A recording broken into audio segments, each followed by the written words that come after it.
What's up, everybody? Lucasfilm has been developing and producing quite a bit of Star Wars content for the Disney Plus platform, and recently heavy rumors began to circulate that the Acolyte series currently in pre-production may be introducing 3 iconic and powerful Sith Lords of the Old Republic into live action. And those 3 would be Darth Malak, Darth Nihilus, and of course, Darth Bane. And while there's been no official confirmation on that yet, the very possibility makes us excited enough to take a good look at the Star Wars mythology and legends around each of them. Starting today with the legend of Darth Bane, who, having created the infamous Rule of Two, is arguably the most important Sith of all time. But I also want to give you all an update on Variant the podcast, as well as why our content posting has been landing on different days. Well, the past 3 months have been bat crap crazy here at Variant, with multiple people going out sick repeatedly, which has made filming and content creation quite challenging to say the least. In fact, we are currently coming off another 2-week period of multiple people on our team being out sick, and Arris is still out, which is why you're staring at my mug, and why we haven't been on to talk about recent trailers or the reveals at Comic-Con yet. You know, like how Marvel somehow managed to wildly overshadow DC in Hall H again. And now you're asking yourself,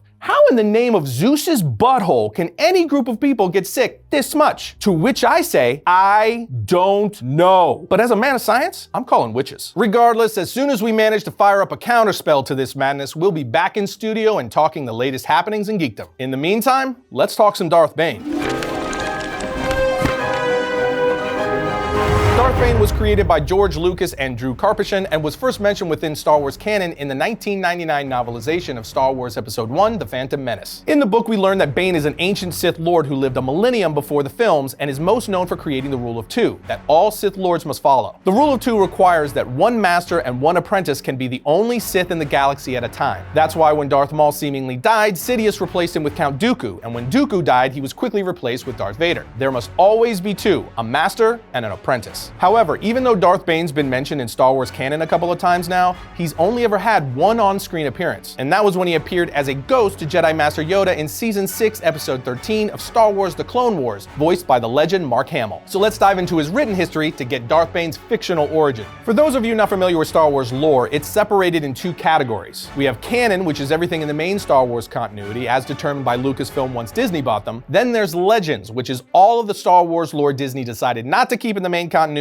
after they took over. Think of legends as the Elseworld stories for Star Wars, so to speak. For our purposes today, we'll mainly be sticking to his Star Wars canon information, as that's what will apply to Darth Bane if he does appear in the Acolyte or any future Star Wars projects. So let's start with some background. 1,000 years before the Clone Wars, a time known as the 100-Year Darkness was brought on when a rogue Jedi, whose name is still unknown, came to believe that the true power of the Force lay not through contemplation and passivity, but that its full potential was in its dark side. This new direction, however, got him cast out of the Jedi Order, and he became the first Sith, gaining followers and starting the Brotherhood of Darkness. The Sith then waged war on the Jedi Order, spreading their power across the galaxy and building an empire sustained through slavery. And while the Jedi and the Republic came to win the Sith War, the Jedi and Sith continued to battle over the next millennia. And serving in that Sith Order was Darth Bane, who came from the planet Moraban, an outer rim planet infamous for being the home world of the ancient Sith. Bane served the Sith Empire during the Dark Age of the Old Republic, when their numbers rivaled that of the Jedi Order.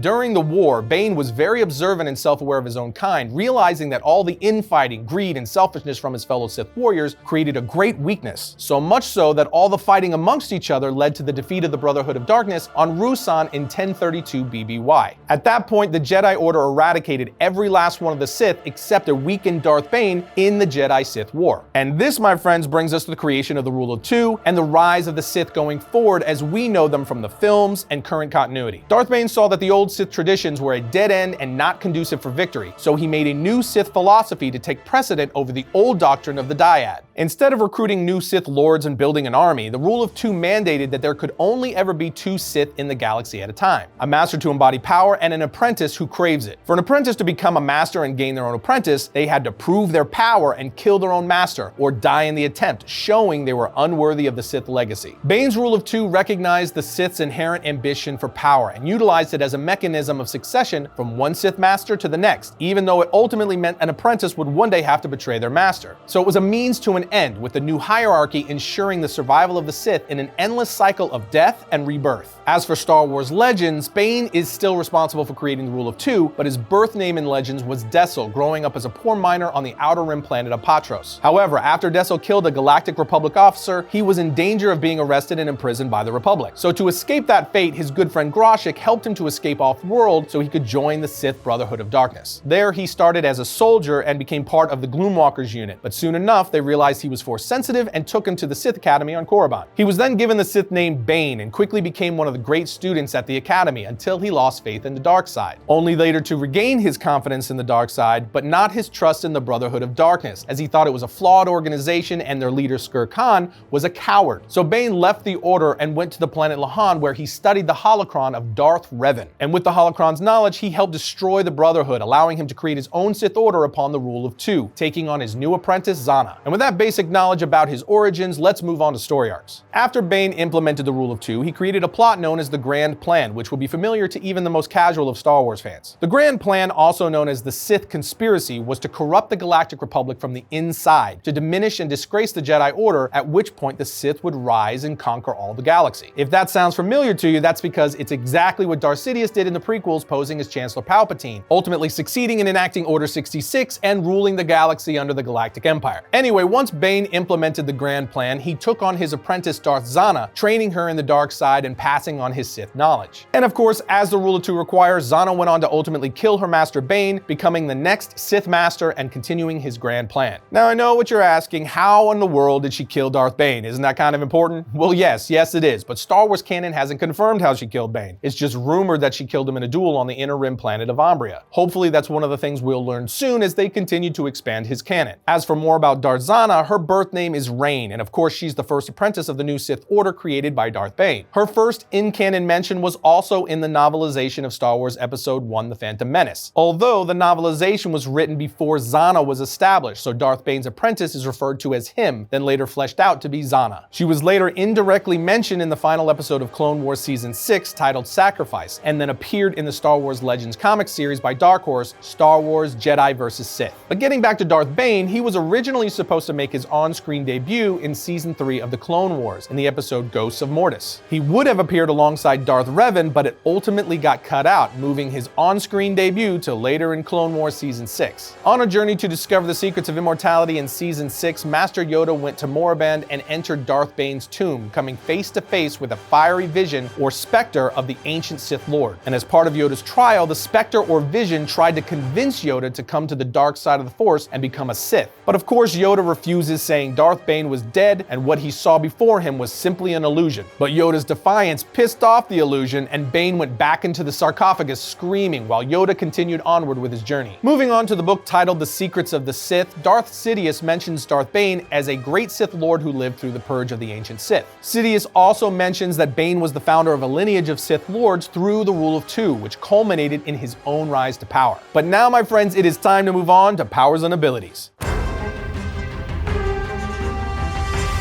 In Legends, Darth Bane has been said to be a master of Form 5, backed up by Form 3 and Form 7 of lightsaber dueling. Because of his mastery of the styles, he has fought some of the best duelists of his time. Bane also possesses Force telekinesis. In fact, he might have killed his own father by giving him a heart attack using that telekinesis. He also had the ability of Force Choke, which he used to kill members of the Brotherhood of Darkness, and which we also now know as Darth Vader's signature move. He also wielded Force Lightning way before Darth Sidious, and it was so powerful that he could encase himself in a lightning cocoon to protect himself. Legends Bane also has Beast Control, Essence Transfer, which allows him to transfer his essence into another host body, Force Drain, which allows him to drain the life force of several people, and Force Deflection, which, as you would assume, allows him to deflect and fend off various attacks. And as for what we know about his in-canon abilities, Bane was known in the history books for his expert military tactics and leadership skills. He was renowned for his skills with a lightsaber and his use of intimidation, and was extremely agile and strong. However, even though he was highly intelligent and an incredibly powerful Force wielder, he had very poor diplomatic skills, which is where people like Sidious excelled. In canon, he also wore ancient Sith armor looking very reminiscent of a samurai. But no matter how you slice it, canon or Legends, Darth Bane is one of the most infamous and powerful Sith Lords in all of Star Wars mythology. As for reading recommendations, check out Star Wars Darth Bane Path of Destruction, Darth Bane Rule of Two, Star Wars Darth Bane, Dynasty of Evil, and the 6-issue Star Wars Jedi vs. Sith comic series by Dark Horse. That'll get you set up strong.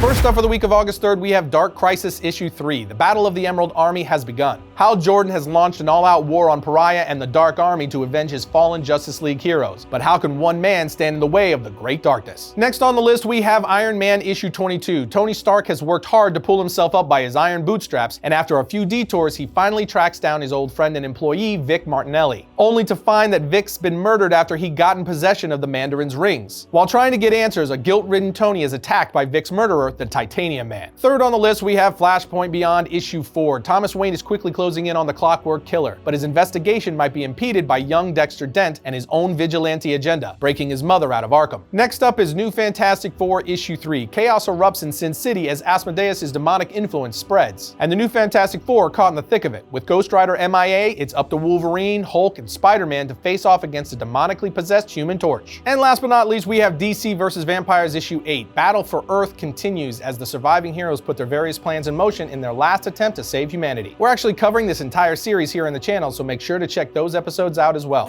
And that does it for today, my peoples, but if you like this episode, check out this one right here. Other than that, I'll see you next time when we talk about all things comics.